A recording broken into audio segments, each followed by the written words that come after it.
পাঠ এবং আলোচনার এই অনুষ্ঠানে যারা সমবেত হয়েছেন তাদের সকলকে আন্তরিক স্বাগত এবং শুভেচ্ছা জানাচ্ছি। আমরা শ্রী অরবিন্দের প্রবন্ধ সংগ্রহ দি আর্ট অফ গড এই বইটির পাঠ এবং আলোচনার মধ্যে রয়েছি। অনুষ্ঠানের শুরুতে প্রত্যেক দিনের মতোই আজকেও উদ্বোধনী সঙ্গীত পরিবেশিত হবে। আমি উদ্বোধনী সঙ্গীত পরিবেশন করবার জন্য অনুরোধ জানাচ্ছি। নমস্কার।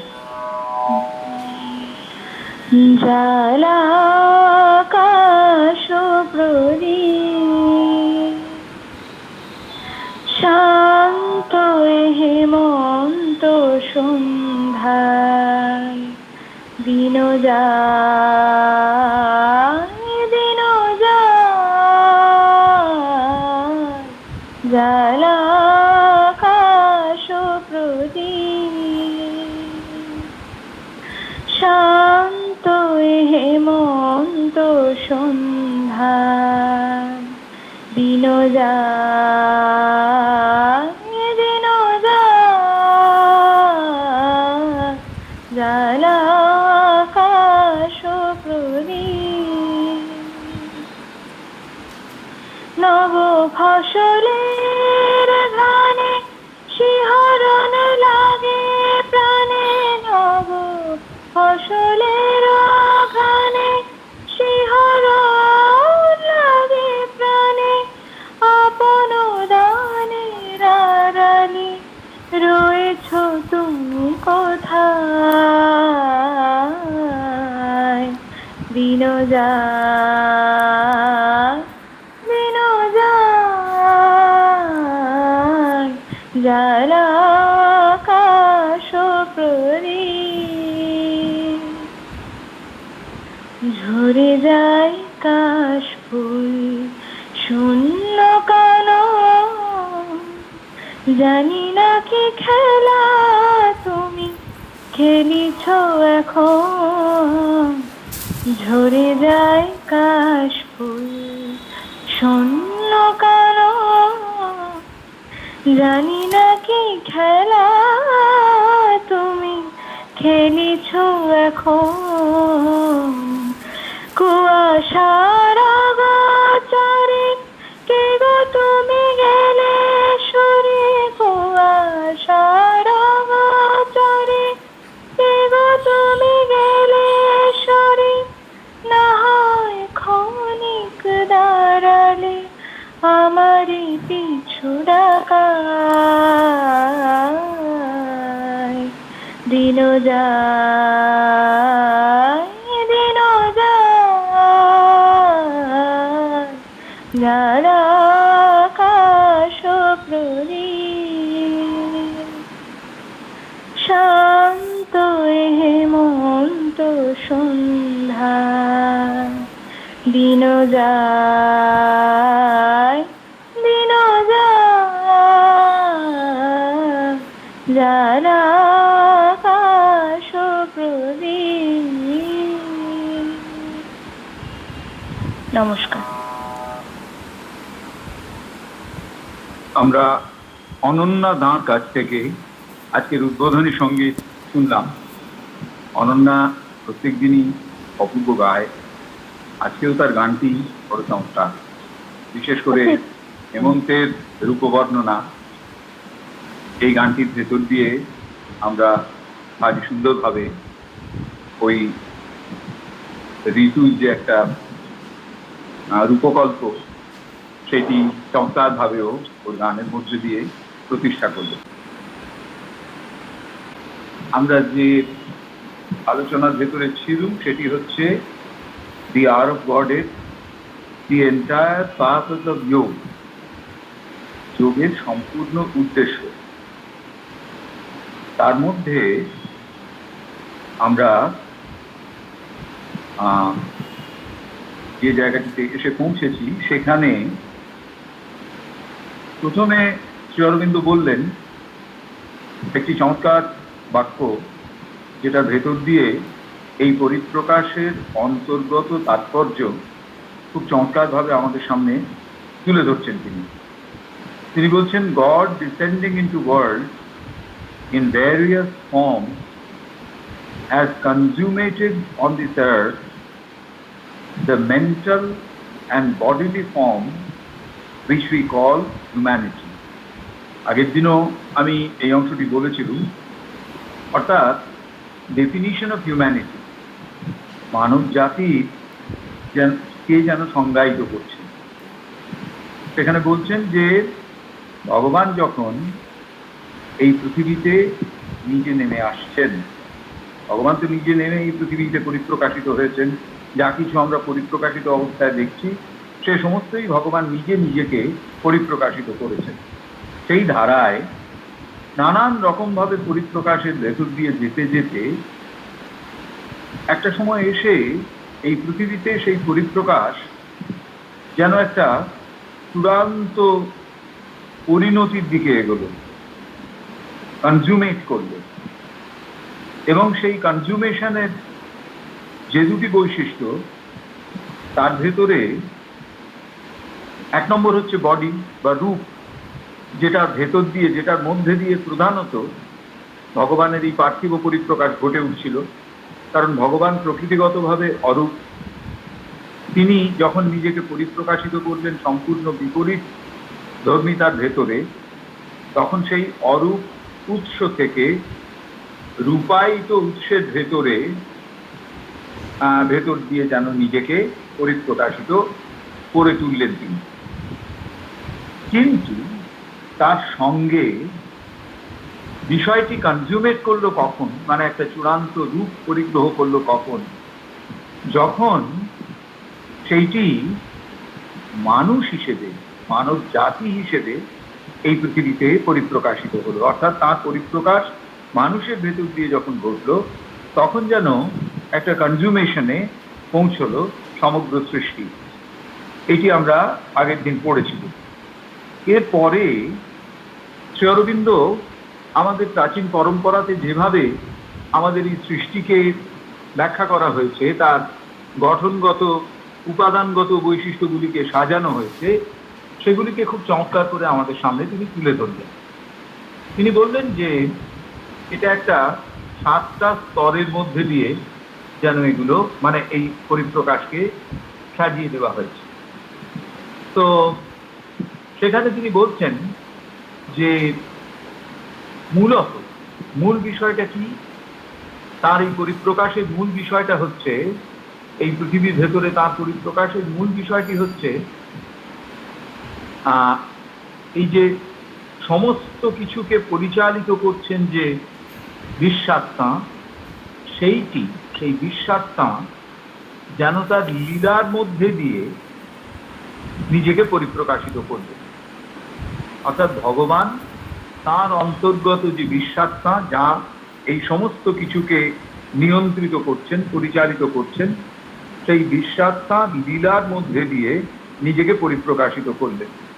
এই লীলার কেন্দ্রে রয়েছে গঠনগত ইচ্ছা শক্তি, গঠন অভিমুখী ইচ্ছা শক্তি।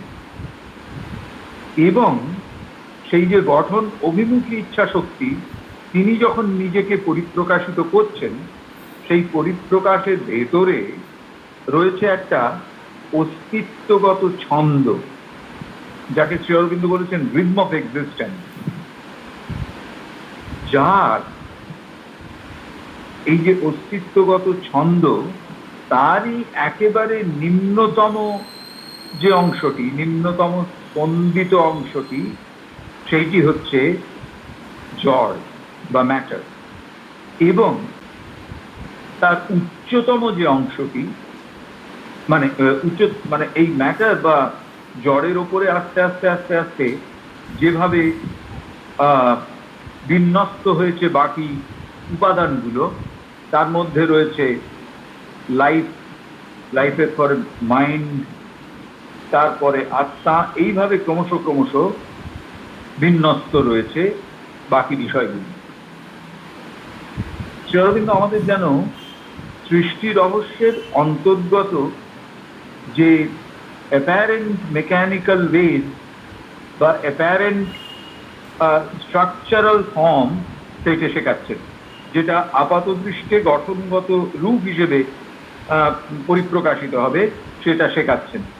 তাহলে প্রথমে বললেন সর্বনিয়ন্ত্রক, বিশ্বাস তাঁর একটা ইচ্ছা শক্তি।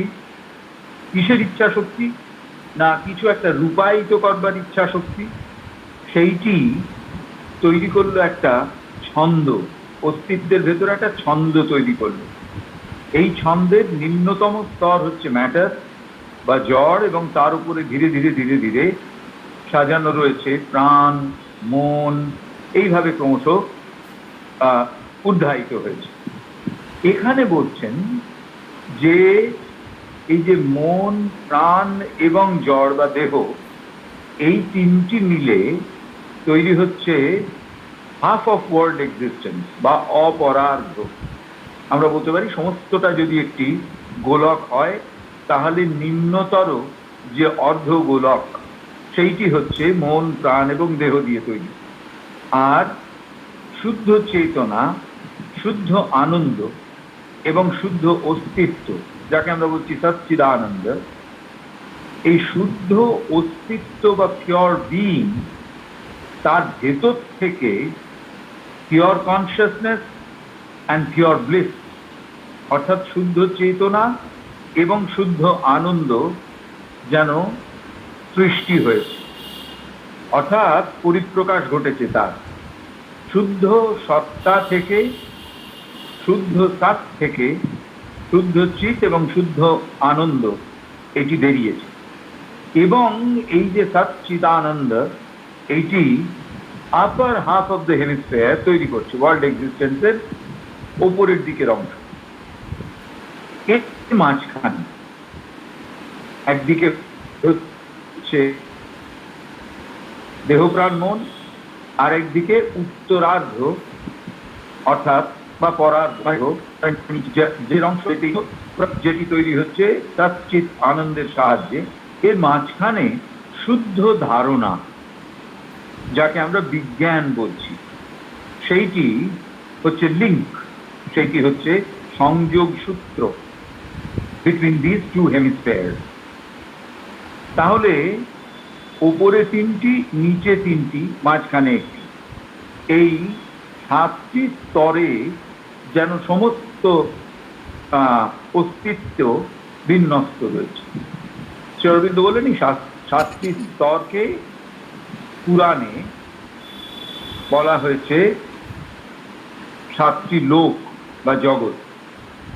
সত্য, তপ, জন, মহ, স্ব, ভূবর, ভূ, এই 4টি। অর্থাৎ সত্য, তপ, জন, এই 3টি হচ্ছে ঊর্ধ্বতর অংশ, আর নিম্নতর অংশ হচ্ছে স্ব, ভুব, ভূ। এর মাঝখানে রয়েছেন মহা, অর্থাৎ যিনি সংযুক্ত করছেন এদের দুজনকে, এই দুটি ইয়েকে। এখন নিচে থেকে আমরা যদি ধরি প্রাচীন পুরাণের ভাবে, তাহলে ভূ হচ্ছে ফিজিক্যাল, ভুয়া হচ্ছে স্কাই ওর অ্যাস্ট্রাল, এবং স্ব হচ্ছে মেন্টাল, বা একে আমরা বলতে পারি এর একেবারে সূক্ষ্মতম স্তরে গেলে সেটি হেভেনলি। এরপরে আসছে মহা। মহা হচ্ছে মনের উচ্চতর স্তর, আয় মাইন্ড। এরপরে জানা, তাপা এবং তাত্যা, অর্থাৎ এই 3টি তার বিন্যস্ত রয়েছে, এই 3টি জগৎ। তো শ্রীঅরবিন্দ এখানে বললেন একটি অত্যন্ত গুরুত্বপূর্ণ বাক্য, pure in their home they are in this foreign country subject to perverse, impure and disturbing combination and working. অর্থাৎ যখন এই যে সব বিভিন্ন অপরাধের যে সব অংশ, ভূর, ভুবা, স্বা, যাদের বলা হচ্ছে যে তারা হচ্ছে কি না চেতনার এক একটি স্থিতি, যার মধ্যে যেগুলো কিভাবে প্রকাশিত হয়েছে না যার অন্তর্গত উত্তরার্ধের বা ঊর্ধ্বতর চেতন জগতের তত্ত্ব সেগুলি পরিপ্রকাশিত হচ্ছে নানান রকম শর্তের মধ্যে দিয়ে এই নিম্নতর জগতে। এরপরে শ্রী অরবিন্দ বলছেন যে আমাদের জীবনে চূড়ান্ত লক্ষ্য হলো কি না আমাদের মুক্ত হতে হবে। কিসের থেকে? বিকৃতি থেকে, অপবিত্রতা থেকে এবং নানান রকম সমস্যা থেকে। তিনটি বিষয় থেকে মুক্তির প্রয়োজন: পারভার্সিটি, ইমপিউরিটি এন্ড ডিস্টারবেন্স।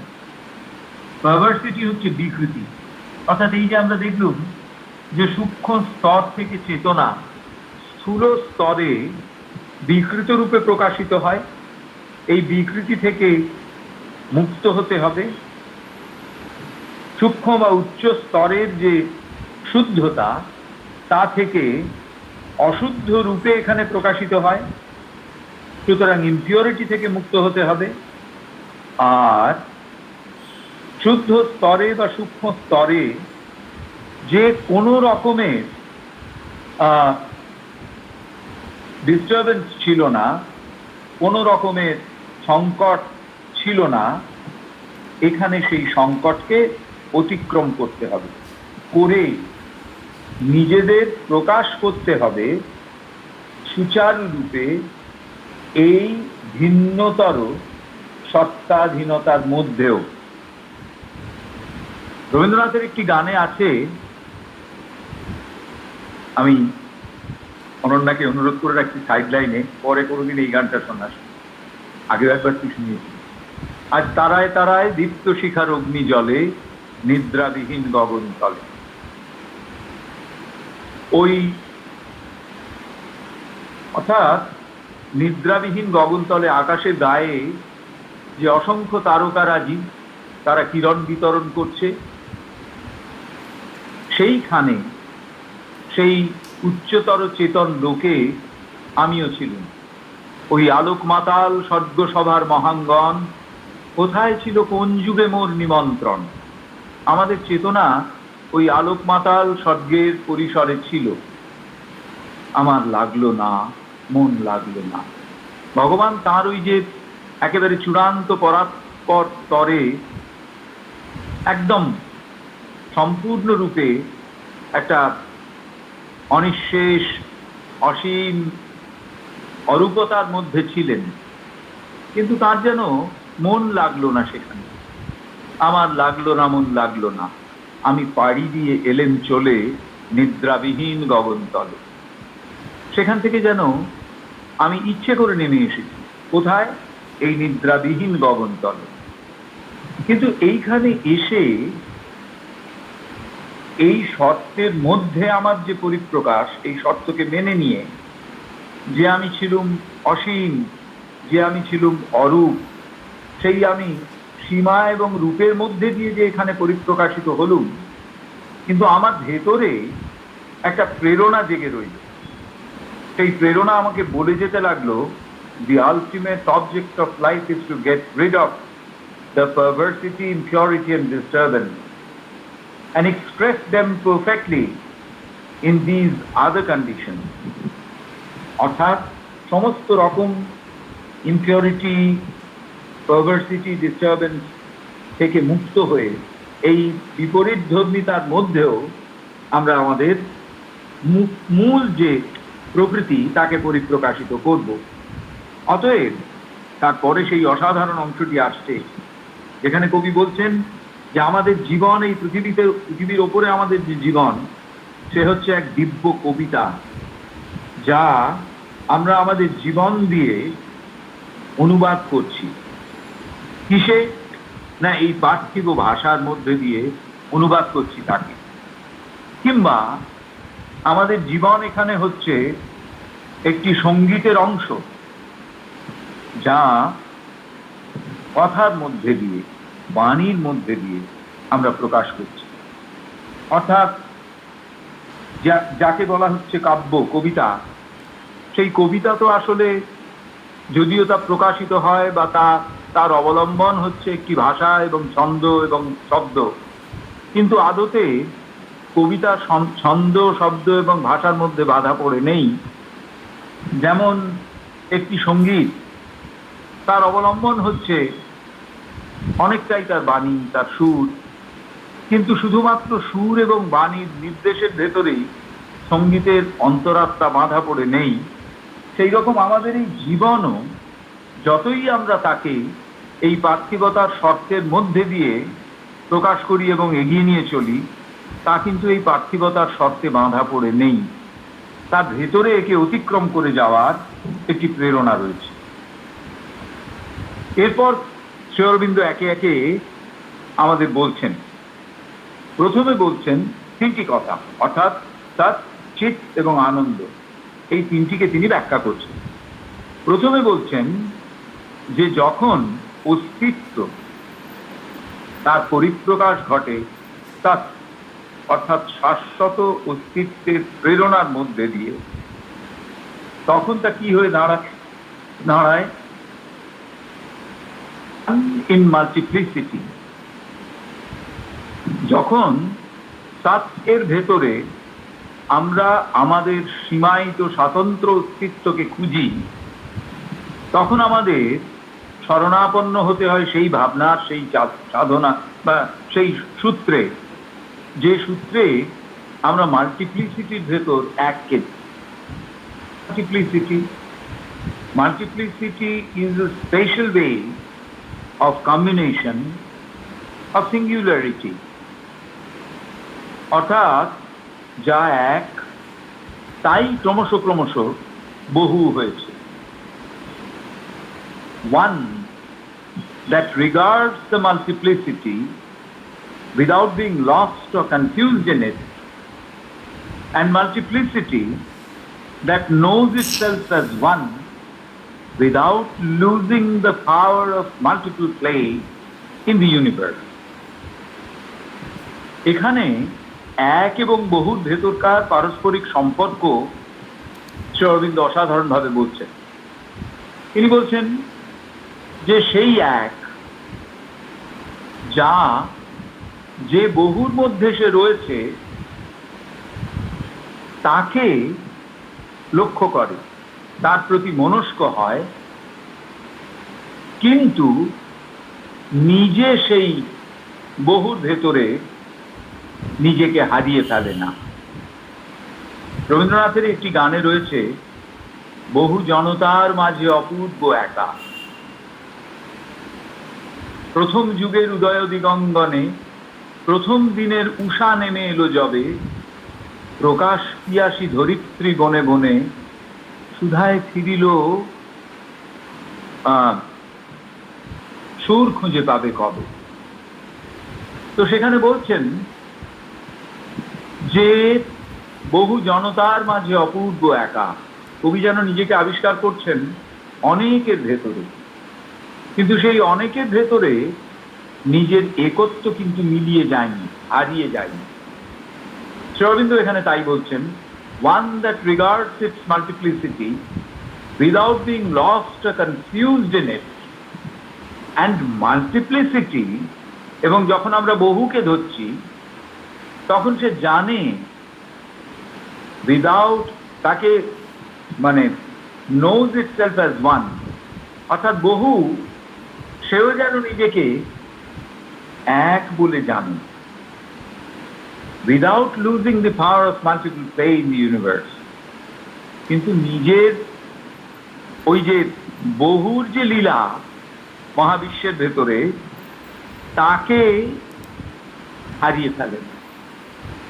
নিজেকে এক বলে জানে, অথচ বহুর লীলার মধ্যেও সে যে রয়েছে সেটাকে হারিয়ে ফেলে না। তো এই হচ্ছে এক এবং বহুর ভেতরে পারস্পরিক সম্পর্ক।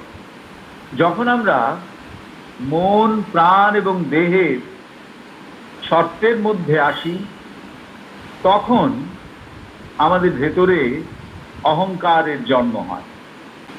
The subjective or objective form of consciousness is falsely taken for self-existent being. এখানে অহংকে সংজ্ঞায়িত করছেন, বলছেন মন প্রাণ দেহের শর্তে, শর্তে মানে হচ্ছে যে এদের অস্তিত্বগত সীমার শর্তে আমাদের ভেতরে হয় সাবজেক্টিভ অথবা অবজেক্টিভ ফর্ম অফ কনসিয়াসনেস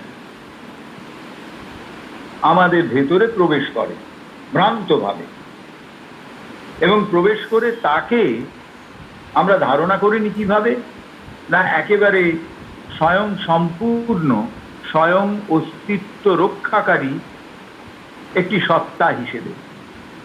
এই যে সাবজেক্টিভ মানে স্বসংবেদ্য কিংবা অবজেক্টিভ বা পরসংবেদ্য রূপের চেতনা, সেটিকে ভ্রান্তভাবে falsely taken for self-existent being, ভ্রান্তভাবে তাকে একটি সত্তা হিসেবে ধরে নেওয়া হয়।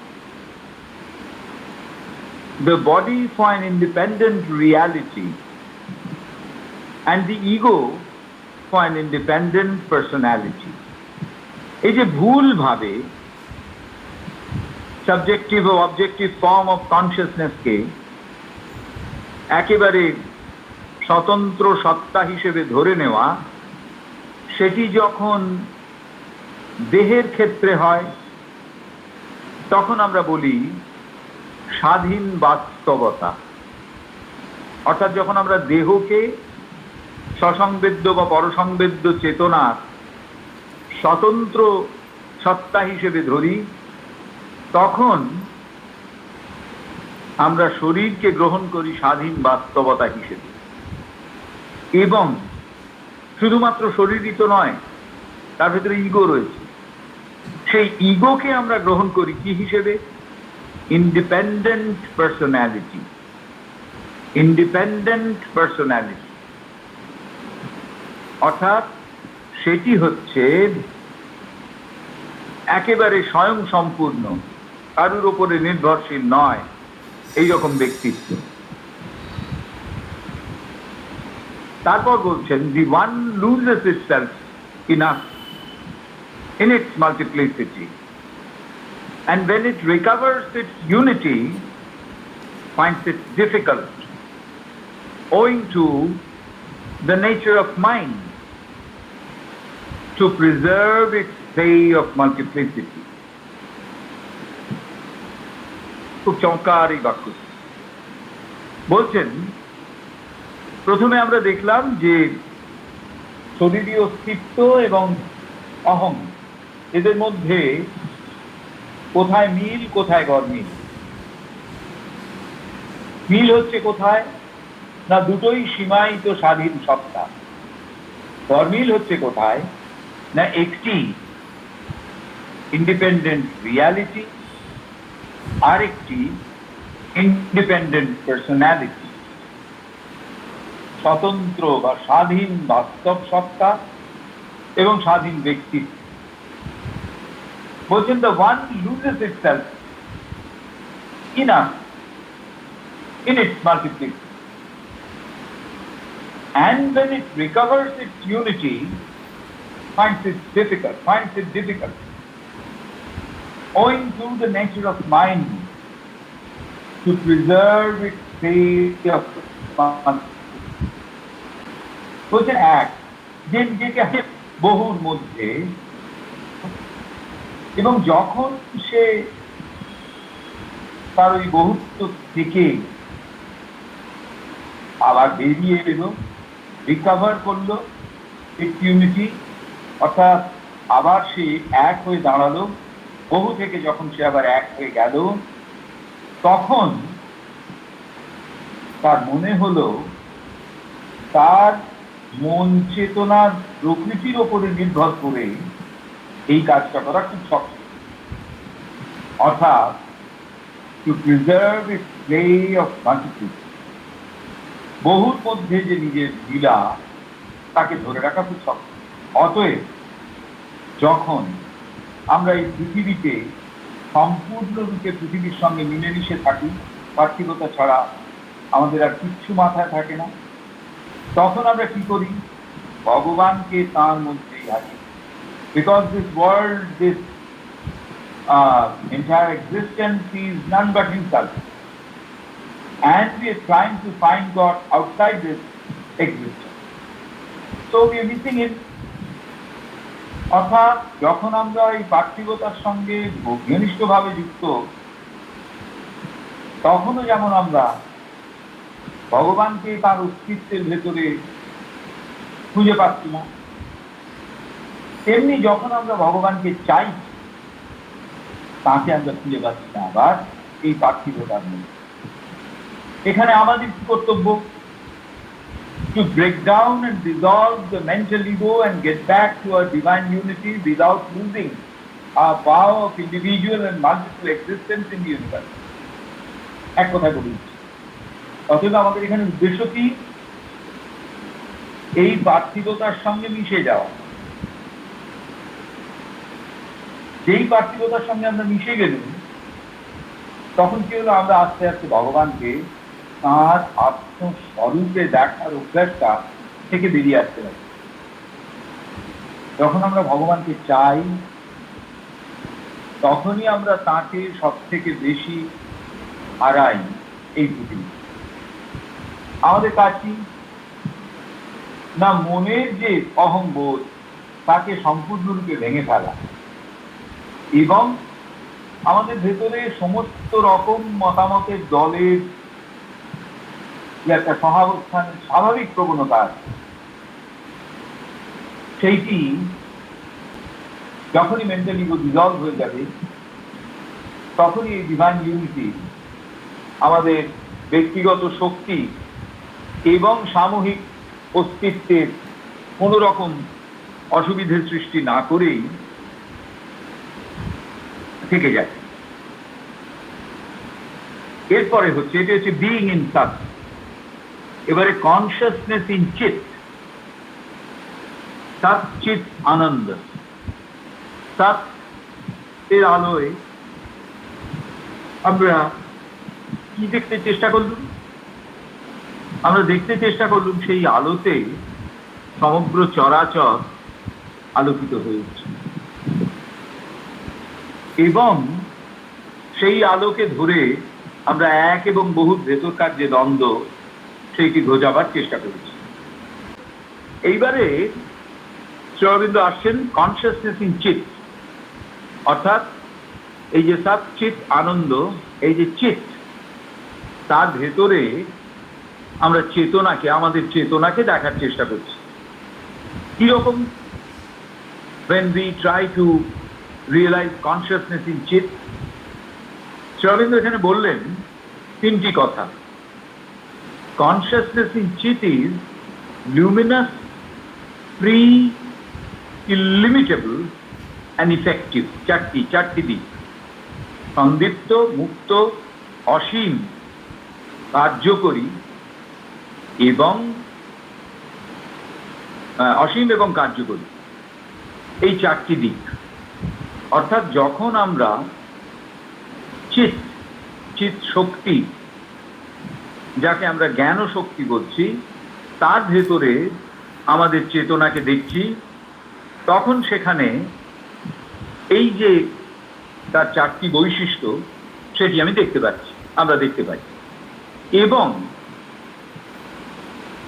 এই চেতনা বা কনসিয়াসনেস ইন চিত, এটি একেবারে অবধারিত সুনির্দিষ্টতায় তপক বা ক্রিয়াশক্তি হিসেবেও ক্রিয়াশীল। অর্থাৎ একদিকে যেমন এটি জ্ঞান শক্তি, সঙ্গে সঙ্গে এটি ক্রিয়াশক্তি। শ্রী অরবিন্দ বলছেন এখানে, that which it is aware of chit, জ্ঞান শক্তি, it fulfills infallibly as tapa, আর ক্রিয়া শক্তি। যখনই আমরা আমাদের চেতনাকে চিৎ এর মধ্যে জ্ঞান শক্তি হিসেবে জানতে পারল, তখনই এটি অবধারিতভাবে ক্রিয়া শক্তি হিসেবে তার প্রকাশ ঘটল। জ্ঞান শক্তি শুধুমাত্র স্টেবল অ্যান্ড কম্প্রিহেন্সিভ, স্থিতিশীল এবং সমস্তটা তার ভেতরে উপলব্ধ হয়ে আছে। আর ক্রিয়া শক্তি only the motional and intensive form of one self-luminous conscious being. কি বললেন? বললেন যে self-luminous conscious being, আত্মসচেতন, আত্মদীপ্ত সচেতন সত্তা, তিনি কি করবেন? একটি রূপ পরিগ্রহ করছে। কিসের রূপ? না, মোশনাল অ্যান্ড ইন্টেন্সিভ। মোশনাল গতি এবং ইন্টেন্সিভ ভীষণ রকম প্রবল। তো প্রবল গতিময় একটি রূপ তার আত্মদীপ্ত সচেতন সত্তা, সেইটি হচ্ছে কি না ক্রিয়া শক্তি, যার ভেতর দিয়ে কোন একটা কাজ ঘটে ওঠে। আর এইটি হচ্ছে ওই কনসিয়াসনেস চিতের একটি দিক। আরেকটি দিক হচ্ছে জ্ঞান শক্তি, যা কি করে না তপ বা ক্রিয়া শক্তিকে জ্ঞান শক্তি সম্পূর্ণরূপে পূর্ণ করে তোলে। সুতরাং জ্ঞান এবং কর্মের একটা অদ্ভুত সমন্বয়। They are one power of conscious force of God. চিৎ শক্তি ও সৎপুরুষ, one power of conscious force of God. কিন্তু lower hemisphere, যেখানে মন, প্রাণ এবং দেহ তার সত্তাধীনে কাজ হচ্ছে, সেখানে ওই যে ঔজ্জ্বল্য, সেটি কি হয়? সেটি ভাগ ভাগ হয়ে যায়, নানান রকম অসমভাবে তাদের ভেতরে বিভাজন করা। তার ফলে কি হচ্ছে? কিন্তু বর্ণনা দিচ্ছেন চমৎকার। The freedom channeled by egoism and unequal form, the effectiveness veiled by the uneven play of forces. নিম্নতর অর্ধে মন, প্রাণ এবং দেহের সত্তার মধ্যে দিয়ে থাকতে থাকতে তার যে ঔজ্জ্বল্য, সেটি যেন ক্রমশ খণ্ডিত হতে থাকে এবং শেষ পর্যন্ত অসম কতকগুলো কিরণের দ্বারা সেগুলো যেন ভেঙে ভেঙে যায়। সেই যে মুক্তি, যেটি জেগে উঠেছিল কিভাবে? channeled by egoism and unequal form, অহংবোধ এবং unequal forms, এক একটা এক এক রকমের চেহারা। The effectiveness veiled by the uneven play of forces. Uneven play of forces, অর্থাৎ এমন একটা সাবস্ট্রেটাম যেটা সবসময় উঠছে নাম। তারপর বলছেন যে আমরা অতএব চেতনার সেই সমস্ত স্তরে এসে পৌঁছেছি, নিশ্চেতনা এবং অসত্য চেতনা, জ্ঞান এবং অজ্ঞান এবং ভ্রান্ত জ্ঞান, কার্যকরী শক্তি, একেবারে জড়তা এবং অকারী শক্তি, ইফেক্টিভ ফোর্স। আমাদের এটা কি, উদ্দেশ্যটা কি? এখানে কবি খুব পরিষ্কার বলছেন, our business is by renouncing our divided and unequal individual force of action and thought into the one, undivided universal Chit Shakti or Kali to replace our egoistic activity by the playing our body of the universal Kali and thus exchange blindness and ignorance for knowledge and ineffective human strength for the divine effective force. তাহলে আমাদের কাজটা কি? না, আমাদের ভেতরে এই যে খণ্ডিত অসম ব্যক্তিগত শক্তিরাজ রয়েছে এবং চিন্তা রয়েছে, সেগুলোকে একত্র করে আনডিভাইডেড ইউনিভার্সাল চিৎ শক্তি অর কালী, যাতে তার বদলে সেখানে আসেন আমাদের অহংকারিত কার্যকলাপ,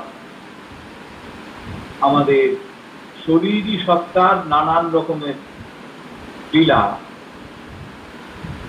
of the universal Kali and thus exchange blindness and ignorance for knowledge and ineffective human strength. অন্ধত্ব এবং অজ্ঞানতা সেটি জ্ঞান এবং ineffective human strength, অর্থাৎ অকারী মানসিক শক্তি। এটি কিসের জন্য? এইটি ছড়িয়ে দেবে কাকে? The divine effective force exchange blindness and ignorance for knowledge and ineffective human strength for the divine effective force. এটি হলো কনসাসনেস ইন চিত। তৃতীয়, সেখানে কি বলা হচ্ছে? ডিলাইট ইন আনন্দ। আনন্দের মধ্যে শুদ্ধতর আনন্দ। কিরকম তা? পিওর, বিশুদ্ধ একদম, আনমিক্সড, কোনো কিছু মেশানো নেই, ওয়ান, এক, অ্যান্ড ইয়েট বা কিছু নেই, এটা সত্ত্বেও অনেক। তাহলে কি শুদ্ধতা রয়েছে? একেবারে আনমিক্সড শুদ্ধতা রয়েছে, এক অথচ বহু, এবং মন প্রাণ এবং দেহের সাহায্যে একে অনেক ভাগে ভাগ করে নেওয়া যায়, সীমায়িত করা যায় এবং কনফিউজ দ্বন্দ্বের মধ্যে ফেলে দেওয়া যায়। এর ফলে যে ধাক্কা, যে শক্ত পানিকল অসম শক্তির ভেতরকার যে ধাক্কা এবং অসম ডিস্ট্রিবিউশন, আনন্দের যে অসম প্রচার, মানে আনন্দের যে অসম ভাবে ছড়িয়ে পড়া, কিসের শর্তে? duality of positive and negative movement, grief and joy, pain and pain, সদর্থক নমর্থক, ঠিক কাজ ভুল কাজ, এই যে সব নানান ভাগ, এইসবে না ভেবে our business is to dissolve these dualities by breaking down their cause and plunge ourselves in the ocean of divine bliss, one multitudinous, evenly distributed, which takes delight from all things and recoils painfully from none. তো তাহলে এইটি হচ্ছে Deloitte in আনন্দ। সংক্ষেপে বলতে গেলে আমাদের duality, দ্বৈত, তাকে ছড়িয়ে দিতে হবে ইউনিটি, একত্বের প্রতিষ্ঠার দ্বারা। আমাদের অহংবোধকে সরিয়ে দিতে হবে দিব্য চেতনার সাহায্যে, অজ্ঞানতাকে সরিয়ে দিতে হবে দিব্য প্রজ্ঞার সাহায্যে, ভাবনাকে সরিয়ে দিতে হবে দিব্য জ্ঞানের মাধ্যমে, দৌর্বল্যের মাধ্যমে, সংগ্রামের মাধ্যমে, এবং effort by self-contented divine force, আত্মসন্তুষ্ট দিব্য শক্তি, দিব্য শক্তি কাকে দেখছেন না? Divine consciousness, ignorance. This is called in the language of Christ, bringing down the kingdom of heaven on earth, or in modern language, realizing and effectuating God in the world. Humanity is upon earth the form of life chosen for the human aspiration and divine accomplishment. Manavjati ki? The form of life chosen for the human aspiration. অর্থাৎ এই যে মানুষের অভিশাপ তার প্রতি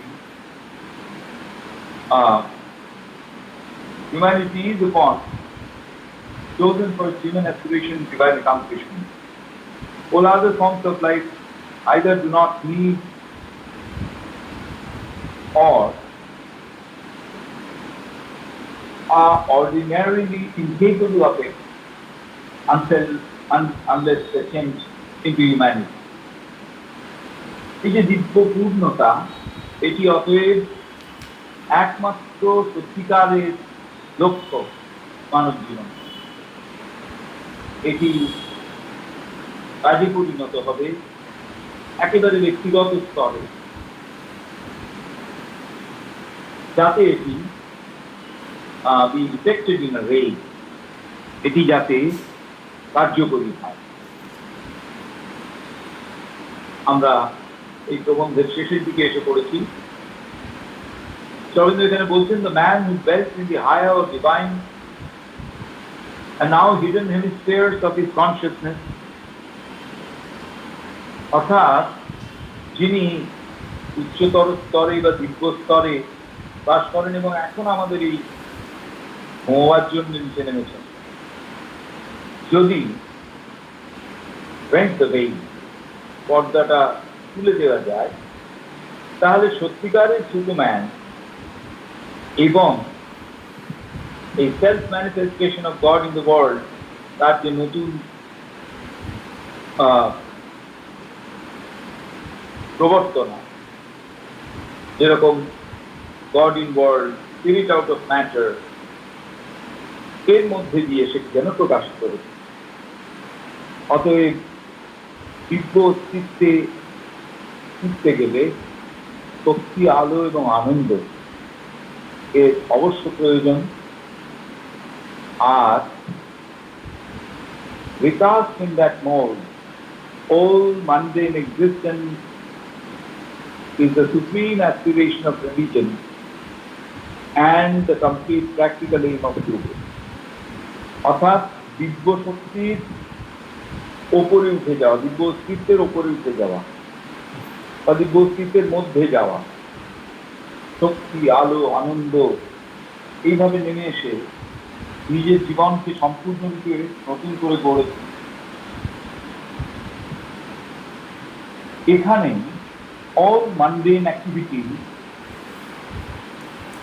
is the supreme aspiration of religion and the complete practical aim of yoga. The aim is to realize God in the universe, but it cannot be done without realizing God, transcendent of the universe. আজকে আমরা আমাদের আলোচনা এখানে শেষ করছি।